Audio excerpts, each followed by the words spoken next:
حضرت علی رضی اللہ تعالیٰ عنہ فرماتے ہیں، جو شخص اپنی قدر آپ نہیں کرتا، کوئی دوسرا شخص بھی اس کی قدر نہیں کرتا۔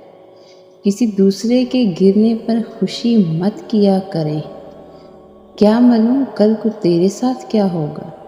جو شخص اپنا بھید محفوظ رکھنے سے عاجز ہے، وہ دوسروں کا راز محفوظ رکھنے سے نہایت عاجز ہوگا۔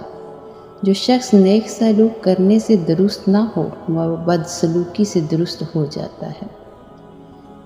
کہاوتیں اور مثالیں عقل مندوں اور عبرت حاصل کرنے والوں کے لیے بیان کی جاتی ہیں، نادانوں کو ان سے کوئی فائدہ حاصل نہیں ہوتا۔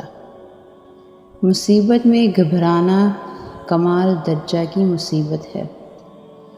احمق کی عقل اس کی زبان کے پیچھے اور عقل مند کی زبان اس کی عقل کے پیچھے ہوتی ہے۔ عقل مند اپنے آپ کو پست کر کے بلندی حاصل کرتا ہے اور نادان اپنے آپ کو بڑھا کر ذلت اٹھاتا ہے۔ جو شخص اپنے آپ کو خود گمراہ کرے، اس کو کوئی دوسرا شخص کس طرح راہ پر لا سکتا ہے۔ جہاں آپ کی عزت نہ ہو، وہاں مت جاؤ، چاہے وہاں کھانا آپ کو سونے کی پلیٹ اور چاندی کے چمچ میں ہی کیوں نہ دیا جائے۔ علماء اس لیے غریب اور بے بس ہیں کہ جاہل لوگ زیادہ ہیں اور ان کی قدر نہیں سمجھتے۔ صرف دو لوگ مقدر والے ہوتے ہیں، ایک وہ جنہیں وفادار دوست ملتا ہے اور دوسرا جن کے ساتھ ماں کی دعائیں ہوتی ہیں۔